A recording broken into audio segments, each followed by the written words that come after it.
Hey everybody, thanks for jumping on today. I'm here with Jay Bocook and super excited. We have a session coming up this Sunday talking about how to design and compose and write for smaller ensembles. And Jay was gracious enough to jump in here with all of you to kind of talk about where the idea came from and do a little bit of a chat and a conversation and have some Q&A. So Hey, thanks, Kevin. My pleasure to be here.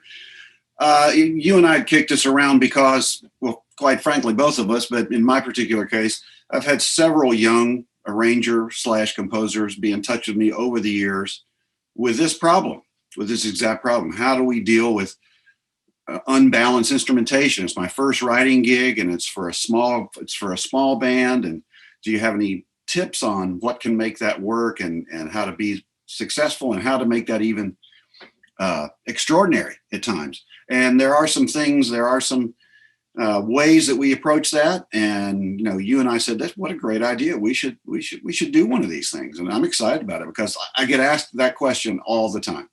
as we were putting together everything, a lot of light bulbs went off even in my head just as we're kind of going through all these different topics. And I think just engaging with some of the other people that are signed up for this thing, they're really looking forward to, obviously the specific strategies of every single section and stuff like that. But I think, just as like an appetizer to some of those things, it'd be really cool to kind of get a broad strokes.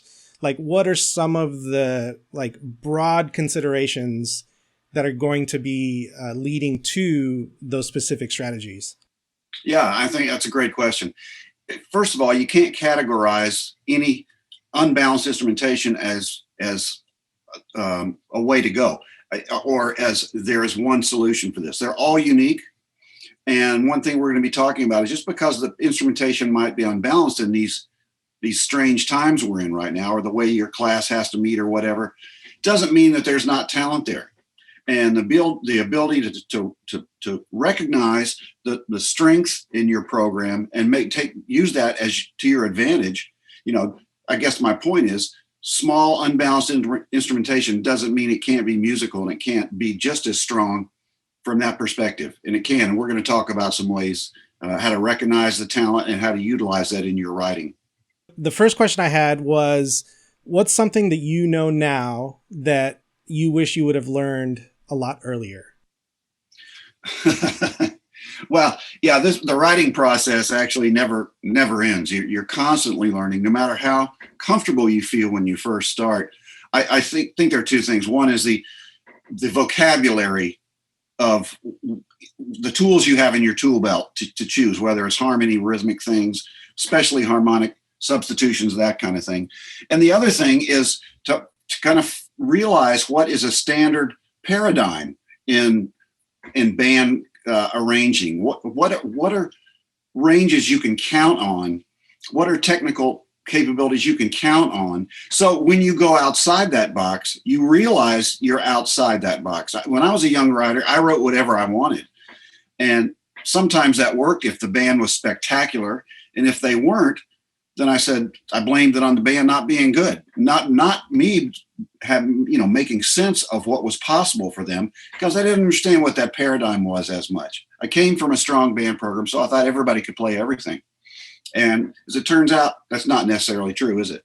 So that's one thing I wished I knew back then. For those of us that are huge fans of yours, we listen to the work that you've done and we really hear like your point of view, your style, your character, those things start to come through. How much of that are you thinking of when you're writing? Like, how much of yourself are you putting into what you're doing, like consciously, or is it just a result of you writing? No, I think it's conscious. When you're an arranger, the material has already been composed. So it's when you accept the challenge to arrange it for a specific group or a specific event, which is what arranging is, by the way, then you might as well. I mean, I say to myself, what can I bring to this that will make it unique, that will make it fresh, that will make it interesting? I know the music works on its own because it's already been out there. But if I'm going to take this on, is there something I can bring to it? So it's kind of an intellectual challenge, if you will, musical challenge to me. And I know you feel the same way as to, it's a poor way to say it, but how can I make my mark on this version that people might recognize and go, oh, that's cool. You know, it's just part of the job as far as I'm concerned. We work hard as arrangers and composers at trying to put interest in and something that will make people go, oh, take their ear in a certain place for a second. And maybe I can be the person that adds that, you know. So you know, it's a conscious decision to try to make something a little bit personal when you write it. And the groups that you write for, some of them have traditions. You know, for example, we wrote together all those years for the Blue Knights. They had certain traditions musically that they wanted to keep. I wrote and I'm still writing for the Cadets for many, many years. They have certain traditions. So the writing, you know, you want to make sure you stay within the tradition of the design team you're working with, but still try to make it your own as much as you can. Do you find yourself catching, you know, going to the same kind of things every once in a while? Like, does that make you self-conscious? Or it's a weird question to ask a little bit, but I feel like a lot of people go through this. Like I see myself over time, like, man, I feel like I've used that technique a bunch of times, but it's, you know, an extension of what I'm feeling or an emotional aesthetic that I have. So I'm just kind of curious, you know, what your approach is. It's inevitable. Okay. It's inevitable that you come up with a device, we'll call it, a musical device that really works, and you might want to use it again. The problem becomes when you end up going to it all the time. Then it becomes your go-to, and then it becomes predictable and fairly uninteresting. And we all deal with it. We all have. I've caught myself many times going, no, I've done that too many times, and I really try to go, no, that's enough of that. Enough of that. We've got to go somewhere else. It's got to be important to you because you don't want to write the same devices every time. You know, that's like composers who write a successful piece, let's say for band, and then all of a sudden they write 10 more that sound exactly the same because that one had success. The movie sequel syndrome, if you will. It's very difficult for the second movie to be better than the first. It's only happened couple times. So we as writers feel the same way. I mean, at least I do. I try to make sure that I don't just go to the standard, oh, we're going to go to this. And we do have that. Unfortunately, that is a problem we have in our activity. You hear a lot of the same, when it comes to the arranger stepping on top of the chart, interjecting themselves.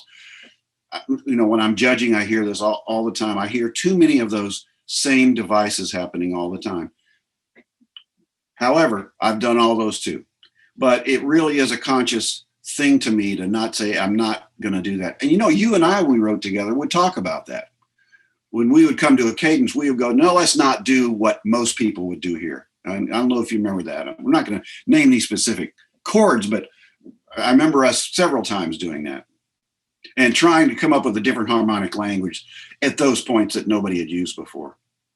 Right. And I think even just having that conversation sparks creativity, right? Like yes. You don't always have to be different for different sake, but like the fact that we try to make those conscious decisions, they, you know, make their way even subconsciously into what you're doing. So I think just like having the conversation is awesome. That's right. And I'll say sometimes I overthink it and go too far when sometimes a simple progression might be the most effective. One of the usual go-tos might be the most effective because I don't want to do that, I end up overthinking it and going crazy. And sometimes that works and sometimes not as well. But so sometimes the simple answer is right. It's just, you don't want to overuse it. What mistakes do you see young arrangers make? Like, you know, that are kind of patterns that you've seen in the past with your students? And then the second part of that is what can young arrangers do to continue to improve their craft and that are on the journey for writing for specifically the marching arts? We could spend days talking about what young arrangers and what I went through, the same thing growing up. But I see a lot of it now. A lot of young arrangers send me their stuff, or have sent me their stuff from time to time, and I look at it. And there are structural problems that we need to deal with. And that's what I alluded to earlier, is understanding the paradigm for what ranges for this instrument group are the most effective, are in the most foreground when they need to be to, or in the strongest part registers of the instrument, and then these are weak registers, so we want to use these as backgrounds, those kind of things. Actually, just the nuts and bolts. But maybe even more importantly, it's and I've told my students this, and I'll say this again on Sunday. It's not how you write, it's what you write. That's the second thing. It's like, what do you bring? What does your creativity and drive bring to the arrangement that you're doing that'll make it stand out, that'll make it jump off the page? Like I said, the notes have already been written. As long as you can score them correctly, which we'll talk about, and find where those registers that really work and what technical things are possible.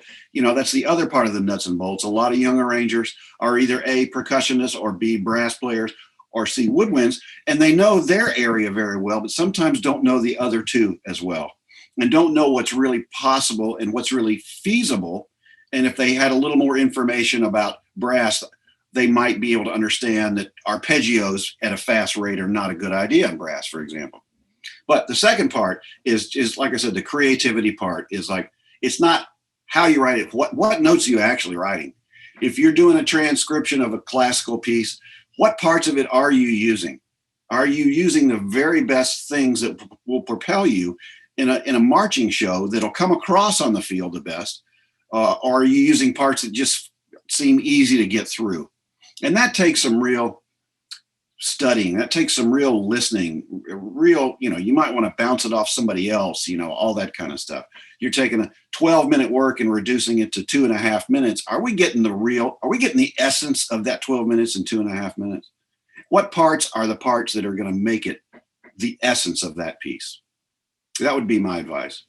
There's a lot of what we do, which is lock ourselves in our room, do our thing, and come out with these stone tablets, and it's like, I'm done, right? But how much of your, growth and creative energy and the actual product, where's that balance for you in terms of just doing the work yourself and the collaborative process? That's a really great question. And people are different here. I'm the kind of person, quite frankly, that likes to do what I do, use my judgment, keep myself locked in the room, but don't let anybody hear it until I really feel like it's worth sharing.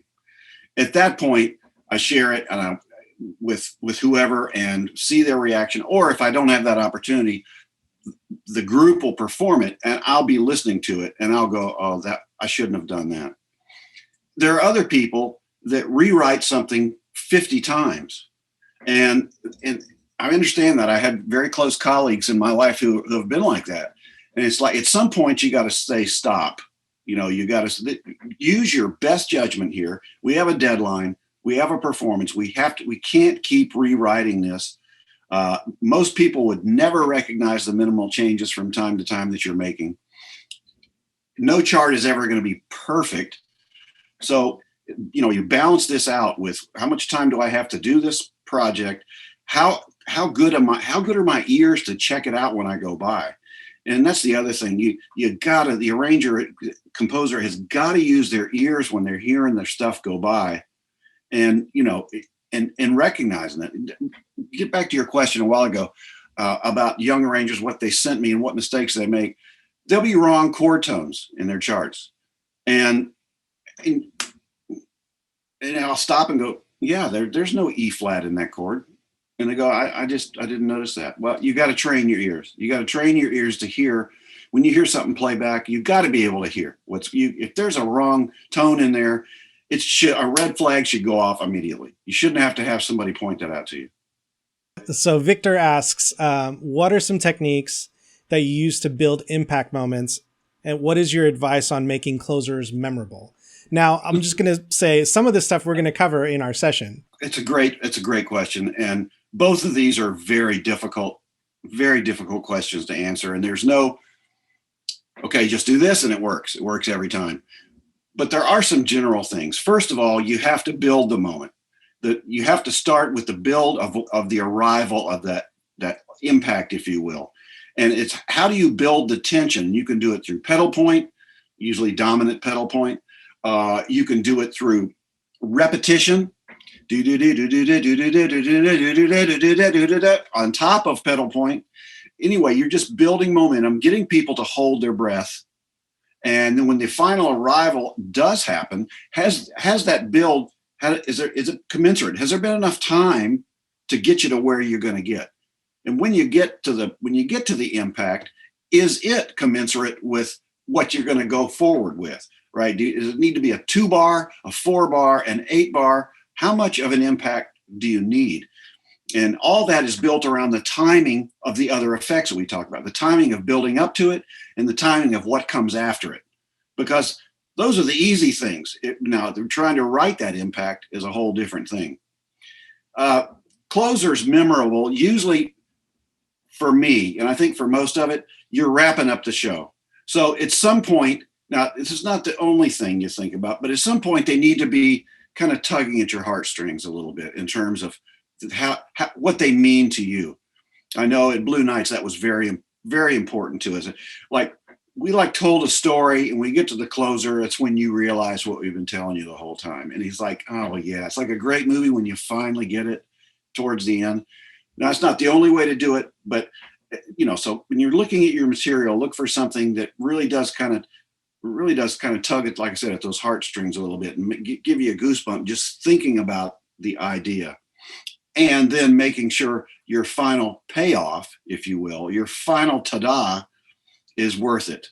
And back to the basics now, is it in a place where people are in great registers to really be able to deliver? It's the end of the show, they're tired, and you can't play fortissimo forever. So it's got to be long enough to say the point in the final ta-da, but not so long that you can't sustain it. And we'll talk more about this.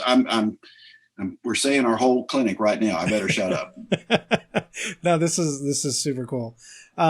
So Noah's a former member from Blue Nights that marched under us. He's asked, how did you get involved with writing for drum corps? What has been your biggest learning moments, surprise as a composer arranger? These questions are great. Hey, Noah. Yeah, I got involved. It's like most of us in life. The traditional way forward in life is not what you expect generally. Things happen, strange opportunities happen. You just have to be prepared when they do. Most people get in life to that perfect position when it's probably through the back door from some kind of odd reference to some kind of odd reference. And with me, it was the same way. I grew up with a big drum corps background starting in high school, even though I was a woodwind player. I'm a saxophone player, but I followed it since the time I was in high school. My high school band was one of the first corps style bands in the country. I was at DCI championships before DCI existed. I was at drum corps championships. And I started writing band music in that style. And that became very popular. It was published, happened to be with a great publisher that was #1 in the world in publishing marching band music. I was a brand new first year teacher, and boom, all of a sudden I was writing. And my name got out there because I had several very successful charts, and I was doing clinics side by side with the biggest names in drum corps.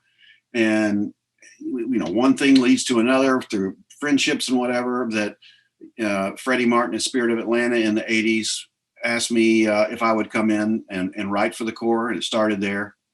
A few years later, same thing happened, and with the cadets, they asked me if I would, even though they said we know you're a woodwind player and you don't have a lot of drum corps experience, but we've heard that you're a professional writer, and that made me feel great. That's because that's what we try to be, is professional, on time with the right tools.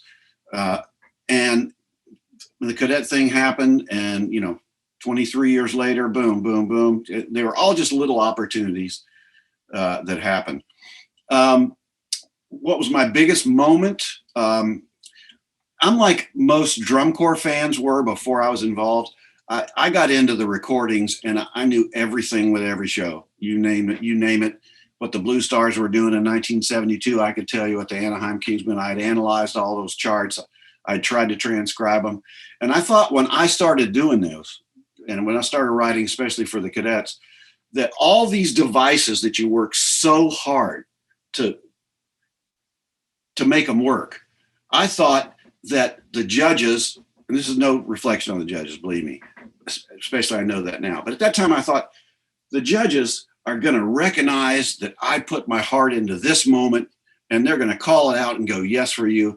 And the truth is it goes by, and rarely does anybody notice the things you worked the hardest on. That doesn't mean they're bad judges at all. It just means you did a good job at making this seamless, and they'll recognize that. But they're not going to go, oh, you use that 13 sharp 11 chord right there.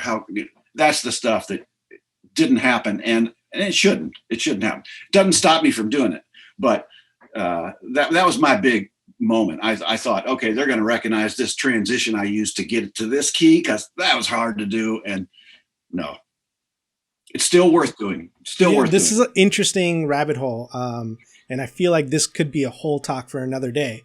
But like this idea that, are you writing for the 7 or 11 minute consumption period of the show, or are you writing for the potential consumption period of decades from now? Or are you writing for the consumption period of those students over, 8 months of their lives, and the staff that's digging into it, and I think it's just an interesting conversation. Like, who is the audience? Right. Is it the students? Is it the actual audience? Is it the judges? Is it your fans? Is it yourself later? So it's just an interesting, massive rabbit hole. No, it is. And you know what? To me, it's all those things. You want to have a successful, whatever, 7 to 11 minute program, and you want it to fulfill everything that is. But there are fans out there that are on this call right now, like I was back in those days. And I knew all that stuff. And I wanted to know how that all worked. So when I write something for, the cadets or for the Blue Knights, I want to be years from now proud of that, when other people are analyzing it and trying to figure it out, and trying to make themselves good writers by analyzing, and that's what I did. I analyzed the great masters of the day back in the 70s. And that really taught me to write. If I hadn't done that, now those guys were writing for 11 or 13 and a half minutes back in those days, but it's also important that it live on. It's also important that you do your best to leave the best legacy you can for the art form, for the activity. And I know you feel that way too, Kevin. Elkin from Colombia says, what kind of considerations do you have for arranging Latin music like salsa? Great. Hey, Elkin. I haven't done that much of that. I love that music. But when I have dealt into it, I've gone back to some original material, and it's, so much of it is about the percussive groove that goes on. And then there are great horn interspersions that are important, that need to be in there. So I just go back and check out as many YouTubes or as many recordings of the style of music that people are asking for. You name a particular title, I'll go listen to 5 different versions of it and try to come up and compile the best way I can to try to figure out how to make this keep the integrity. And that's the important thing. The integrity of that music is different than the integrity of jazz, and different than the integrity of rock and classical. So it's what I mean, we'll talk about this more Sunday, but when I talk about integrity, I mean, what is it about the piece that drives you to it, that attracts you to it? Whatever you do, that has to stay. Whatever that is that makes you love that piece has to be in it. So, and hopefully you heard me talk about an arranger's tool belt earlier. That's just all the techniques that you've built up in your mind and stuffed them in that tool belt over the years, whether in terms of chord vocabulary, how things are voiced in a certain style, tempos in a certain style, all that kind of stuff. Pete asks, do you think that having a professional mock-up for your scores, whether it be top tier sample libraries in a DAW or having solos professionally recorded could have a better product for marketing and for student engagement? The short answer is yes. The final part of the puzzle I'll talk about when young arrangers send stuff to me is the preparation of score and parts. At my university, I'm on our composition faculty, and we have a seminar every Friday for a couple hours with all the composers. And most of the time in reviewing their work, I'm just talking about notation issues. Having the most professional mock-up of your product is one of the most important things you can ever do. First of all, it shows that you know what you're doing. Even if without listening to it, if it looks great, if it looks perfect, it's going to feel perfect. And this comes from my recording background, working with publishing companies. When you go into the studio to do demos of all their new materials for the year, it's money. It's about money. Those players are there. Why are they playing for you? It's because they don't make mistakes. Now, if you make mistakes in the parts, then they're going to make mistakes. And that's not just wrong notes. That's wrong notational things, mistaking slurs for ties, over and over, not showing the middle of the bar. We can go on and on and on. There's so many notational things that need to be there. And you say to yourself, well, I'm going to be in front of this group. I can fix that. Well, it won't be in front of other groups. You won't be in front of other groups that play it. And Murphy's Law is going to tell you that if something can be interpreted in your score wrongly, it will be. That's why you have to overextend articulations, all the small things, dynamics, everything needs to be notated beautifully. I think it makes a huge difference. I'm super excited for this weekend just because even in this last session, I feel like there's been so much wisdom shared. We don't have all the answers, but we might have that spark of inspiration. I know when I was young, we didn't have this, of course. I had to go to places, state conventions or whatever, to hear people that were coming, and traveled long distances just to get any information that I could. Now, you may not walk away with a treasure trove, but it only takes one thing that ignites your passion and inspiration to move forward. And maybe you'll hear that on Sunday. So tell your friends if they're interested. We'd love to have them. It's not going to be all that long. Should be very comfortable. And I'm really pumped. And I know Kevin is too. Thanks again. Have a great day. And we'll see you guys this weekend. Thank you.